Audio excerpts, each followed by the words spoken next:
Welcome to the Humankindness at Work podcast, where you'll hear inspiring stories of people just like you, making a difference in their corner of the world. You'll hear how human kindness is at work and how you can be a part of it. I'm Jennifer Clark. Ready to be inspired? Here we go. My guest today is no stranger to my hometown of Kansas City. And if you've watched NFL games over the last 3 decades, it's likely that you've seen him. Dan Meers was a husband of 31 years to his late wife, Cam. He is a father and a grandfather, author, motivational speaker, and the recently retired mascot for the Kansas City Chiefs, playing the role of Casey Wolf for 35 years.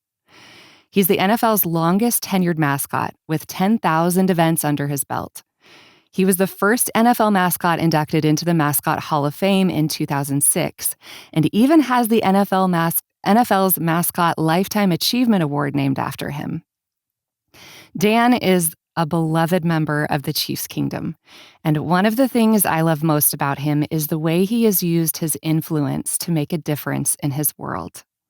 Welcome to the podcast, Dan Meers. Well, I appreciate you having me on. So I listen to you read all those things, and it makes me realize I've been doing this for quite a while now. Yes, you have.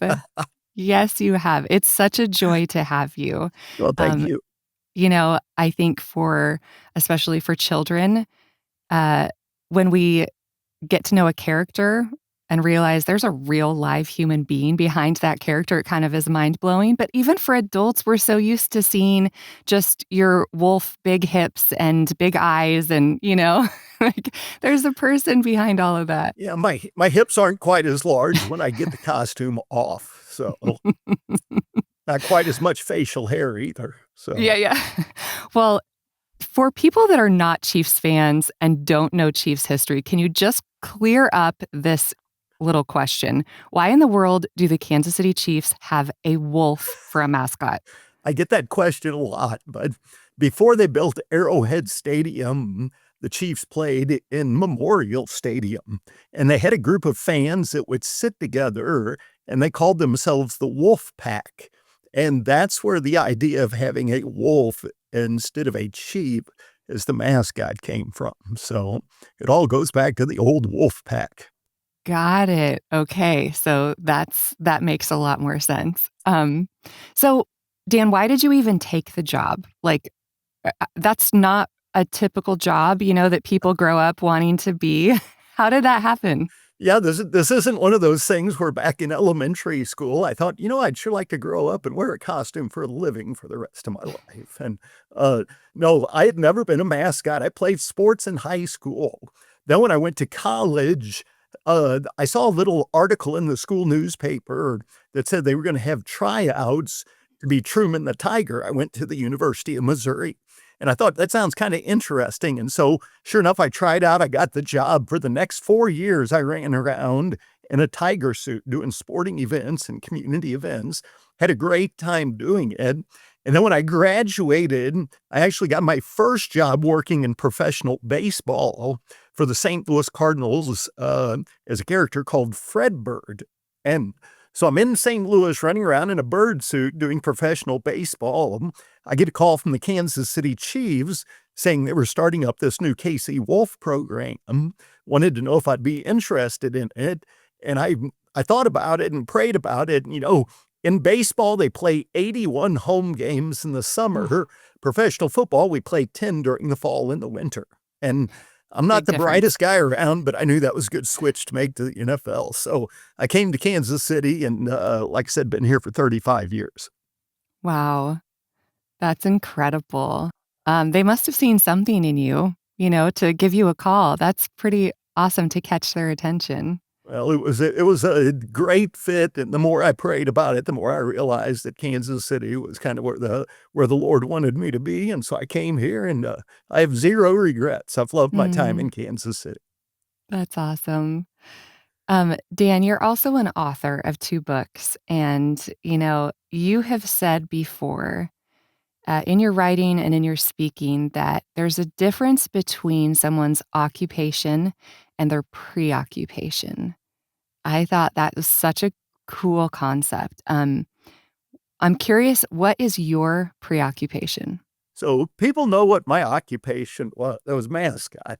That's how I'd pay my bills. But my preoccupation, what I'm truly passionate about, for me, it's simply three things. Number one is my faith. Number two is my family. And number three is just using my life, the days that God gives me on this earth, to make a positive impact in the lives of others. And, at the end of the day, like I said, my faith is most important to me. And I'm called to love God and love people. And so that's what I try to do each day. I try to keep things simple. And if I'm loving God and loving people, that's the Mm. best way to learn, or that's the best way to live life, I've learned. Yes, wholeheartedly agree. Your career has been full of making a difference. And I don't ask you this question to put you on a pedestal or make you uncomfortable, but I ask it so that we as listeners can have our eyes opened to the opportunities that we have in our own lives to make a difference. I think sometimes when people talk about the ways they're making a difference, it sparks our imagination and our creativity and opens our eyes to realize like I I can do stuff. I have resources, I have time, I have energy and ideas to do something. So, I ask you this question that how have you made a difference in your world as Casey Wolf? Well, number one, I remember a quote, it's in the back of my Bible that says, God did not put us on this earth to make a living. He put us here Mm, to make an impact. And I believe that as Christians, that we're called to be difference makers. We're called to be salt and light in this world. We're called to get in the game, not just stand on the sidelines. And so, and by the way, you talked about my books. One of the great things about writing a book I found out is people think you're smarter than you really are. And so I will be the first to tell you that just like I'm an unschooled ordinary man. And as you know, Jesus used unschooled ordinary men in the Bible. for sure. And so any good you see in my life, that's Jesus. Any bad you see in my life, that's still me. I'm a work in progress. Mm, Trust me, you can ask my family, but I'm a lot further along than I used to be. But yeah, I just try to encourage people to just take that first step. I remember dreaming big dreams, but I'm like, how do you get there? Well, it all starts with that first step. Find something that you're passionate about, and and then make that phone call, send that text message, go volunteer at the homeless shelter. Just do something because you take that first step and then God starts to open up other doors as it goes along. And mm, so that's what I've loved. That's the most rewarding part of my job. People always ask, why did you stay in as a mascot for 35 years? Um, I did that because I saw it as my platform to make an impact in the lives of others. mm. Yeah, the football games were fun. Super Bowls are cool. I'm not going to lie. They're really cool. But at the end of the day, the most rewarding part of my job was the interactions that I would have with people and just going out and hopefully being able to put a smile on people's face and impact their lives in a small way. Hmm. I think it's easy for us to compare our lives to other people. And some people might listen and say, well, you have a platform. You are a mascot for an NFL team, the Chiefs at that. Um, but the truth is, we all have a platform, right? We Amen. all have influence. We all Yes. have a sphere of people that are looking up to us, that are listening to us, that are watching us.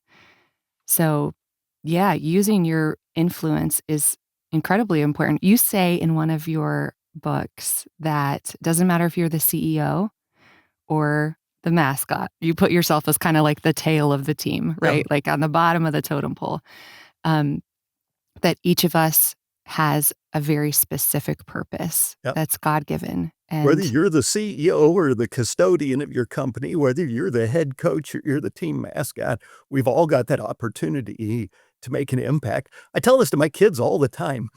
You don't have to we're all influencers. You yeah, don't have to be on social media to be an influencer. You don't have to be Taylor Swift and have 1 million followers or your own personal brand. When you think yeah, about it, you have the opportunity to be an influencer every time you step into a room. Every Mm. time you have an interaction with another person, you've got the opportunity to be an influencer. And I think we forget that sometimes. It is easy to compare yourself and, and tell that to my kids. Don't compare yourselves to others because that either leads to pride or depression. Okay. Mm. You're either going to become prideful or you're going to be like, oh, they're so much better than I am. You know what? We've all got an opportunity to be an influencer. And Yeah. so, Yeah. That's good. Um, you share pretty publicly about your guiding principles, and I love them. Can you share those with us? yeah, and, I mean, at the end of the day, like I said, my faith is most important to me. Um, that's where my identity is. And I'll get teary-eyed talking about this because Jesus Christ has changed my life in a Mm. huge way. Um, Not the first time I've cried talking about it neither. Um, the what makes me who I am is, um, what I call the great exchange. It's what I gave Jesus, what he gave me in return or gave me in exchange. What I gave him my sin, my shame, my guilt, my bondage to sin. And in return for that, in exchange, he gave me forgiveness, mercy, grace, love, joy, peace, patience, kindness, goodness, faithfulness, gentleness, self control. He gave me abundant life here and now. And then as a bonus, he's got a spot waiting for me in heaven someday where I get to see my wife again, who just Mm. went to be with Jesus about 2 months ago now. And it's still difficult, still very difficult, but I'm grateful, number one, that I got to be married to her for almost 32 years. And number two, that thanks to the finished work of Jesus on the cross, I'm going to see her again sometime. I'm still Mm. going to miss her, still going to grieve. Grieving's hard work. But I do know that I know that I know I'm going to see her again. Mm. And thankful for that. I hope that we have in Jesus. Mm. So Yeah. Yeah. I I'm love glad I that. brought a Yeah. Kleenex down here with I me have this one morning. too. I have one too. Um, Thank you for sharing that. You you share a little bit as well in your writing and speaking about life as a contact sport, Yes. life is a team sport, and life isn't a spectator sport.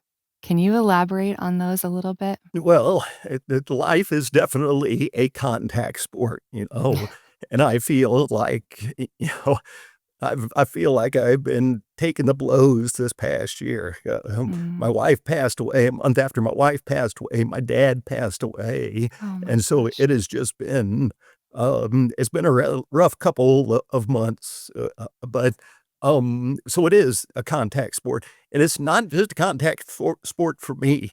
Everybody out there is going through something. Mhm. A lot of times, uh, you don't know it. They might look perfectly fine on the outside, but on the inside, I guarantee you, everybody is going through something.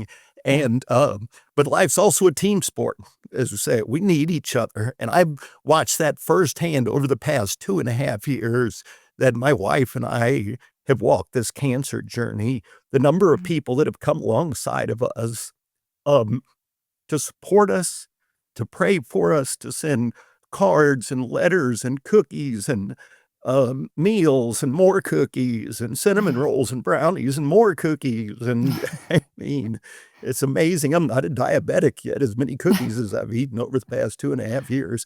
But life is a team sport. But then, Mm. like you said, life was never meant to be a spectator sport, that we're called to get in the game. We're Yeah. called to make an impact. And what I think has helped me in my grieving process is I don't want to sit at my house. I know I need to grieve, but I can't just sit in my house, holed up, feeling sorry for myself. I've got to be able to get out, and as you know, I do a lot of speaking, and speaking is therapy for me. It gives me an opportunity to go out and hopefully minister to others because um, what we've gone through has given me empathy for what I know a lot of other people are either going through or have also gone through. And Mm, God uses our stories, the good, the yep. bad, and the ugly, the tough, and the good times, but especially the bad times, to teach us some incredibly valuable lessons. I've learned more during the hardest seasons of my life Yeah. than I have during the easy seasons. And um, real quick, I'll try to share this without crying. That's not going to happen. That's Um, okay. One of the things that we've learned on this cancer journey is that there was a lot of mornings I'd wake up with this heavy feeling just because I felt so helpless to do anything about my wife's situation. Okay, um, I could love her, I could support her, I could pray for her, I could do my best to encourage her each day, but I couldn't fix her problem. Okay, Mm, and so like I said, a lot of days I'd wake up with this just heavy feeling, and on my way past my dresser each day, I always pictured I had two bags that sat there. I had my bag of burdens, I had my bag of blessings. Every day I got to choose which one I was going to pick up.